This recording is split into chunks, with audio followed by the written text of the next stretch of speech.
शनिवार की देर रात national highway 309 Corbett national park से सटे मोहान और धनगढ़ी क्षेत्र के बीच में नशे में धुत 3 युवकों पर बाघ ने हमला बोल दिया था, जिसके बाद बाघ एक युवक को घसीटते हुए जंगल की ओर ले गया, जबकि इस युवक के साथ में मौजूद 2 अन्य लोगों ने भागकर जान बचाई। घटना के बाद इस क्षेत्र में जहां एक और हड़कंप मचा हुआ है, तो वहीं आसपास के क्षेत्र में रहने वाले ग्रामीणों में विभाग के प्रति आक्रोश बढ़ने लगा है। आपको बता दें कि शनिवार की शाम को नफीस निवासी मोहल्ला अपने पड़ोसी दोस्त मोहम्मद शमी और रामनगर के इंदिरा कॉलोनी निवासी रवि नेगी के साथ मोहान क्षेत्र में घूमने गए थे। इसी बीच ये तीनों लोग बताया जा रहा है कि शराब पी रहे थे। अचानक उसी वक्त जंगल की ओर से आए एक बाघ ने नफीस पर हमला बोल दिया और उसे जंगल की ओर घसीटता हुआ ले गया, जबकि नफीस के साथ मौजूद दोनों दोस्तों ने भागकर जान बचाई और घटना की जानकारी वनकर्मियों को दी, जिसके बाद वनकर्मी और पुलिसकर्मी मौके पर पहुंचे और उन्होंने नफीस को खोजने के लिए सर्च अभियान चलाया। लेकिन रात में नफीस का मोबाइल और पैंट जंगल में बरामद हुई। वहीं रविवार की सुबह फिर सर्च अभियान चलाया गया तो नफीस का शव लहूलुहान हालत में झाड़ियों से बरामद हुआ।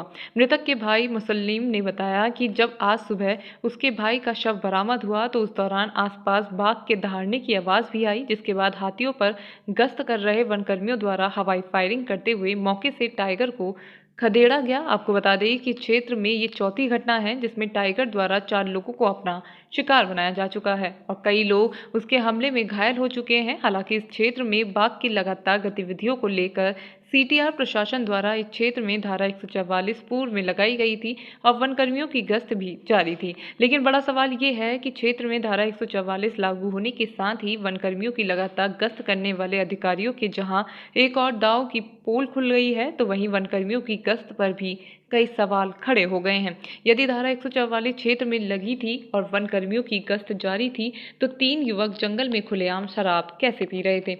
ये सब सोचनीय मामला है। घटना ये हुई, कल ये हमारा भाई दो दो लोगों के साथ वहाँ घूमने गया था मोहान, या काम देखने गया होगा। उधर से लौटते हुए इसको टाइगर उठा के ले गए अंदर। वो 2 लोग भाग गए अंदर झाड़ियों में। 11 बजे तक वहाँ पर हाथियों से देखा।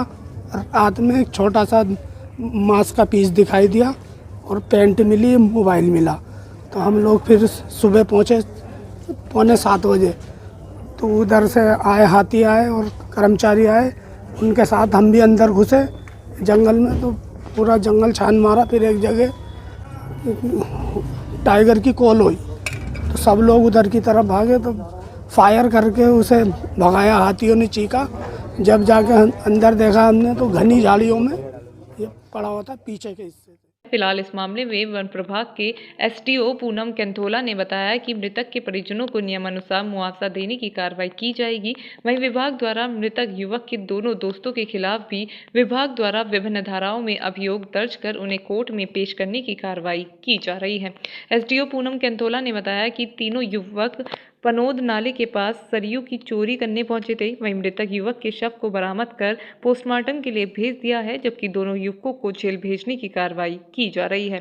बताया जा रहा है कि बाघ को पकड़ने के लिए 2 पिंजड़े लगाए गए हैं और बाघ को जल्द पकड़ लिया जाएगा।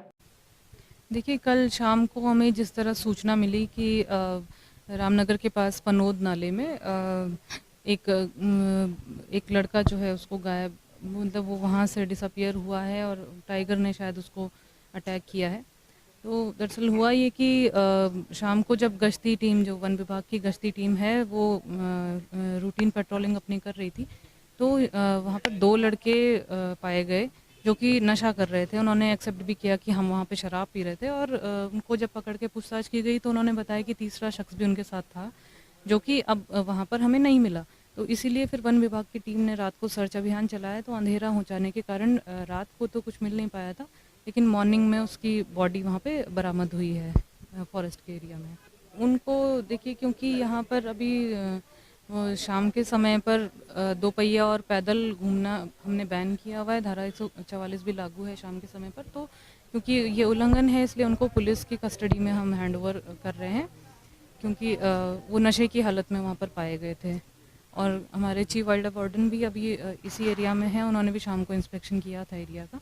ठीक है, और उनके द्वारा भी निर्देश दिए गए हैं कि जल्द से जल्द जो टाइगर है उसको ढूंढकर उसको पकड़ने की कार्रवाई की जाए। तो देखिए, अभी इसके लिए तो रेस्क्यू टीम्स बनाई गई हैं और पहले टाइगर को ट्रेस किया जाएगा, क्योंकि नॉर्मली ये होता है कि अगर किसी टाइगर ने अटैक किया है तो वो उस एरिया में उसका मूवमेंट देखा जाता है लगातार ही। और इससे पहले भी जो केसेस हुए हैं उसमें 3 से 4 टाइगर्स लगभग दिखाई दिए हैं इसी एरिया में। तो जब तक हमें कंफर्म नहीं होगा कि कौन सा टाइगर है, उसको ट्रेस किया जाएगा लगातार।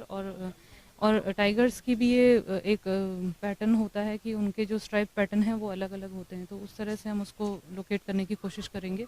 कैमरा ट्रैप्स हमने लगाए हैं, पिंजरे लगवा दिए हैं इस क्षेत्र में, तो सही टाइगर को ट्रेस करके उसको ट्रैंकुलाइज कर पकड़ने की कार्रवाई की जा रही है।